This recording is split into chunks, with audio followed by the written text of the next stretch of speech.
All right. Today, ladies and gentlemen, we are going to be talking about the channel rack and how to use it and what is the most efficient way to go about it and what I just do personally. You know what I'm saying? I'm just gonna give you the gems that how I use the channel rack, and hopefully you can take something from this video to really up your producer game. And this is really mainly catered towards beginners, but if you're an advanced nigga and you watching this video, I appreciate you. You know what I'm saying? But this is really for niggas like day one. If you lost in the sauce and you can't figure nothing out, I'm finna give you some game. All right, let's get into it. All right, so when you open, like after you done opened FL, you done watched the other videos that I made, you done got your shit organized. Now you just need to go and open the channel rack. You know what I'm saying? So this is the channel rack. You click on the top right here where you see those little drop down joints. You click them, and then that's how you get your channel rack to open up. And then if you see how you have this view right here, like if you don't see like your drum sounds, you only see like these audio files because you can change the tab to see all like everything, or you can just go to unsorted. And when you go to unsorted, it's gonna show you just like the drum sounds that you've like dragged in from the left hand side. So if you want to see the drum sounds and the sounds that you have in on the playlist, you can click all. Okay. All right, boom. So that's one game, uh, game advice thing that I would tap into right there, and then also, um, before we even dive deeper into this channel rack, I want to actually play this loop for you, cause this is what we're going to be. I'm gonna make a beat right now. Oh snap! So I can show you like how I use the channel rack in the most efficient ways that I find is like helpful. So I'm gonna play the loop. And by the way, I got the loop off of the website waves.com. If you don't know about it, you should check it out because it's like type beat for producers. I really recommend it. I've literally used it nearly every day, every session, all the time. Like this is my go-to source. Waves.com. No sponsor, but the shit is fire, no cap.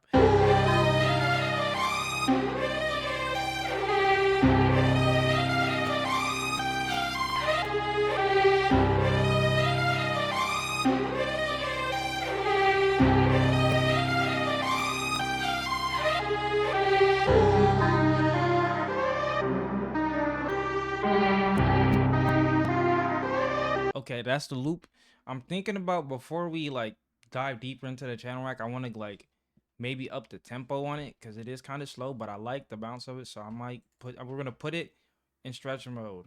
And to do that, this is actually gonna like you can click and put anything in stretch mode. You can click on like when you're in the channel rack, you can click on your sample and then change the mode of it and change the time stretching of it. So it'll change like how like it sounds. Stretch mode kind of locks it in at the default sound that and it makes it to where when you up the tempo it won't change anything. But for like one shot sounds it don't really matter.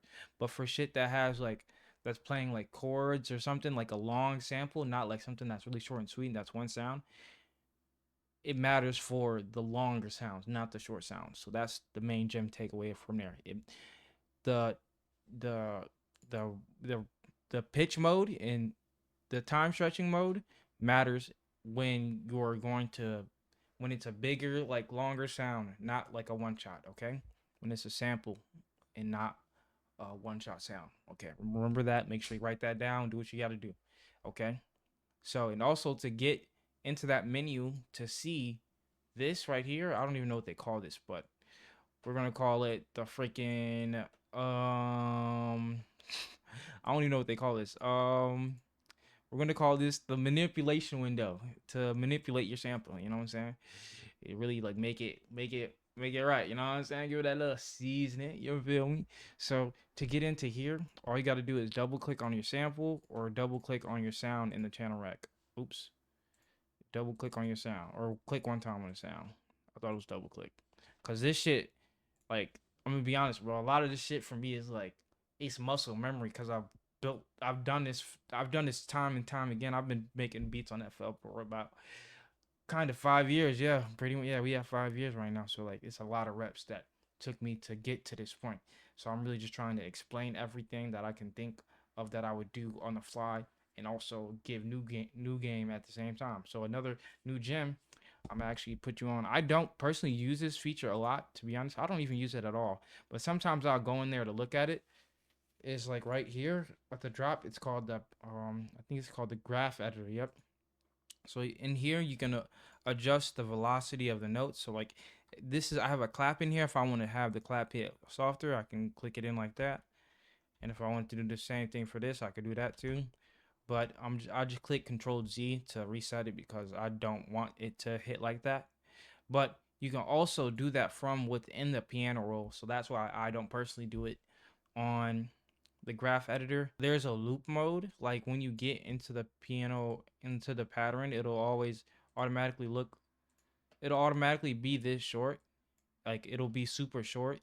So like if you have the loop mode on and you start going past a certain point, it's automatically going to just loop whatever's after that. And me personally, I don't like when that happens. I like to have just full control of like what I'm doing. So like I just like it. I like it all to like line up. You know what I'm saying? I just like for it all to just line up. And so for me, I just like it to be an even sound. That's the best way I can explain it. So since I got all my claps in right here, that means I'm gonna want all my other sounds down there because I might want to change up a pattern that falls later within some of these claps. You know what I'm saying? Like let's say we're on the hi-hat right now. I might want to change up the hi-hat roll right here, and I don't want it to copy and paste down into the 8 margin. So that's why I don't personally um loop my patterns in the piano roll. But if you feel like that works for you, by all means do it. You know what I'm saying? But I'm just explaining my process and giving you the game of the features that you have access to, right? Okay. So boom, yep, you can turn on the loop mode, but I have it off personally. Okay. And then also you got the swing knob. So the swing knob right here, what it does is it puts your whatever pattern that you're in, like if let's say this since this is only clap, it'll put your clap a little bit off grid. So it'll have more like it'll sound more rhythmic. It'll sound more natural, like it's played live. You know what I'm saying? It'll add more like groove, more bounce to the beat. You know what I'm saying? Me personally, I actually haven't used that at all. Like after like my earlier stages, I tried like when I was first learning how to produce, I was trying to like learn how to utilize it, but I kept just doing it incorrectly, so I just honestly stopped using it because I'm a little tone deaf sometimes when it comes to like really putting shit on beat, like art off slightly off beat and then making it sound natural. Like it's not this is really it's a weakness of mine. Like I want to get better at it. So I'm it's something that me personally I don't tap into because I can't make it sound too natural. It's either gonna sound all the way off or all the way on. So me, I just try to make it sound all the way on, and then you know what I'm saying. The rest comes later. But if that's a feature that you want to tap into and use, by all means do it. And then also right here, you can change your view of um of your channel rack, so you can see all the MIDI notes, or you can see all the clickable MIDI notes. But also, if you play a note out live in the piano roll, like I'm gonna do something really quick so I can show you. You hold the note, and you do that, right? Obviously, it's off time, but that's not what we're here for. Um, then you can't click it in.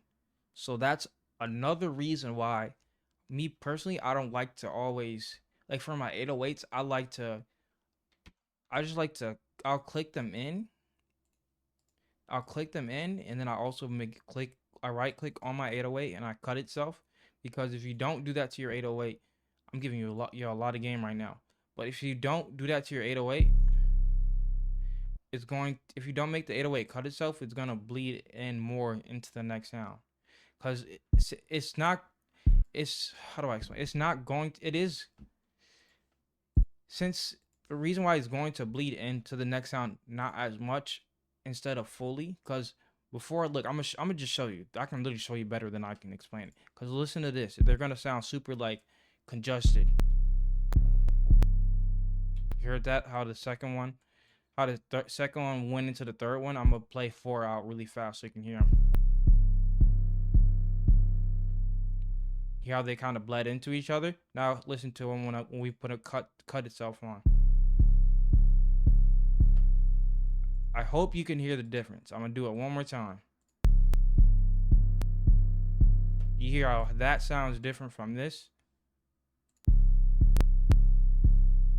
They don't they don't run straight through each other every time. They stop once the new note comes in, and that's what you want. Because otherwise, it's gonna sound like you have a bad mix, but you just forgot to put on cut itself. You just forgot to make sure the note wasn't carrying in to the next. And also within the channel rack, you can right click on your sounds, and you can rename them, and you can recolor them. You can even give them an icon. I don't really use the icons, but you can do that. Like for the clap, you could do that. Boom.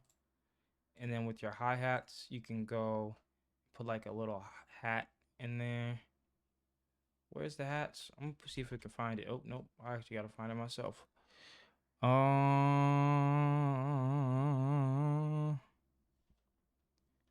There's a hat symbol in here somewhere. Right here. Hi-hat. Boom. Put that in there. Boom. You know what I'm saying? You can do all them symbols if you want to. Like just to make it easier and more organized for you. Me personally, I honestly don't do that. As you can see, I never had them in there in the first place. But if that's a feature that you want to tap into, by all means, tap in. Okay. But the main thing that I truly wanted y'all to like really understand is like if you finding like your workflow within, like if you like clicking in your notes, or if you like playing them. So like if you like playing your notes, then play them. Click record and play them in. You know what I'm saying? But if you like clicking in, like try to find the most efficient way to do that as possible.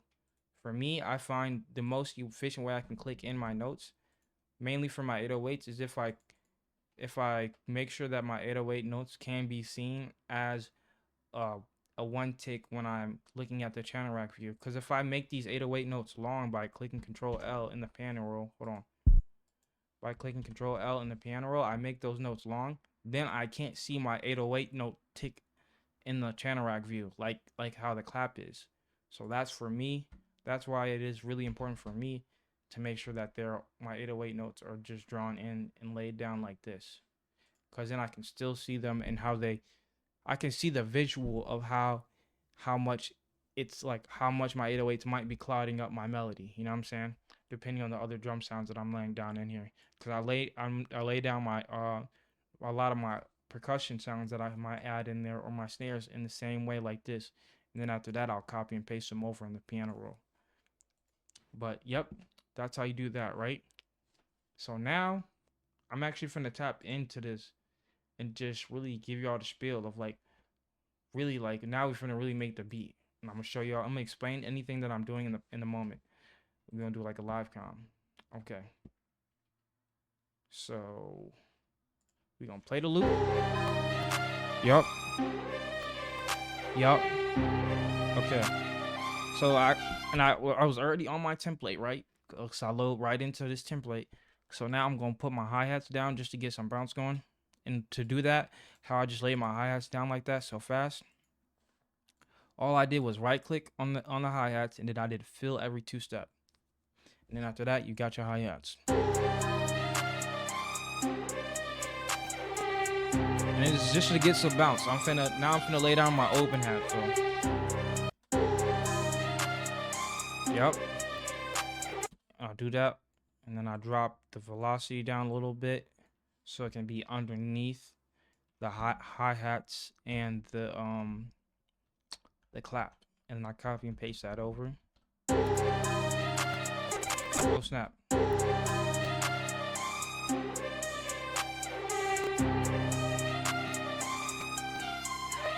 I truly believe I need to turn this tempo up, so we're gonna put it in stretch mode really quick.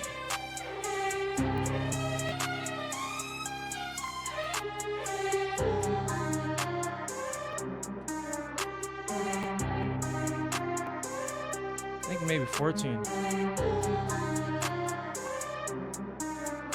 In my way, on the road, I'm on a driveway. Drive road,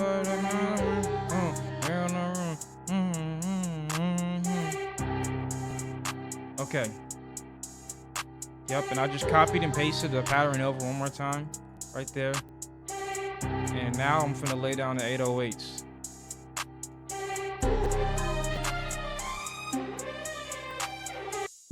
I gotta find the key for this. You can hot route your whatever sample and stuff, like anything that you have in your channel rack.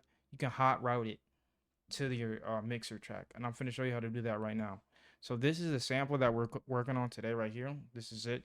So make sure you have the sample selected, and then you can click Control L, and it's gonna put it in the next available slot. Okay. Before I fully get back to making this beat or arranging the beat, I have to show you one last trick in the channel rack. It's kind of the channel rack and the pattern. I think, yeah, you call it the channel. I still include this the channel rack tip and trick.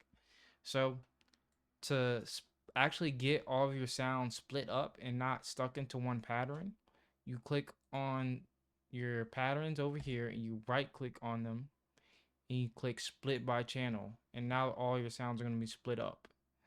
But this is you could either just drag them up right here and just keep them all in track, or just delete them all and just re-drag them over. That's normally what I like to do. All right, so we're going to do that like so, and then that's how you get all your drum sounds that were in that one pattern on that one channel rack split up into multiple sounds so you can arrange your track. So now I'm going to go back to arranging this track, and I'm going to show y'all what we got at the end.